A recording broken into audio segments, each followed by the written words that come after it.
ఈ పండుగ సెప్టెంబర్ లేదా అక్టోబర్ నెలలో జరుపుకుంటారు. రావణాసుడు సీతామాతను లంకకు తీసుకువెళ్ళాడు. శ్రీరాముడు రావణాసుడిని సంహరిస్తాడు. అందువలన ఈ పండుగలు జరుపుకుంటారు. భారతదేశంలోనే ఈ పండుగలు చాలా ఘనంగా జరుపుకుంటారు. బతుకమ్మ తెలంగాణలో అందమైన పండుగ. ఈ పండుగ ముఖ్యంగా ఇంట్లోని ఆడపిల్లలు జరుపుకుంటారు.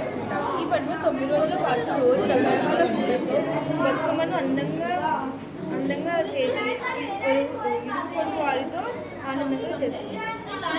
దీపావళి భారతదేశం అంతటా జరుపుకునే దీపాల పండుగ. ఈరోజు మనం ఇల్లుని శుభ్రంగా ఉంచుకొని దీపాలతో అలంకరిస్తాం.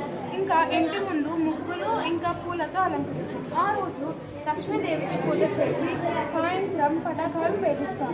రాముడు ఇంకా సత్యభామ నరకాసుని సంహరిస్తారు. అందుకే మనం దీపావళి పండుగ జరుపుకుంటాం. ధన్యవాదాలు.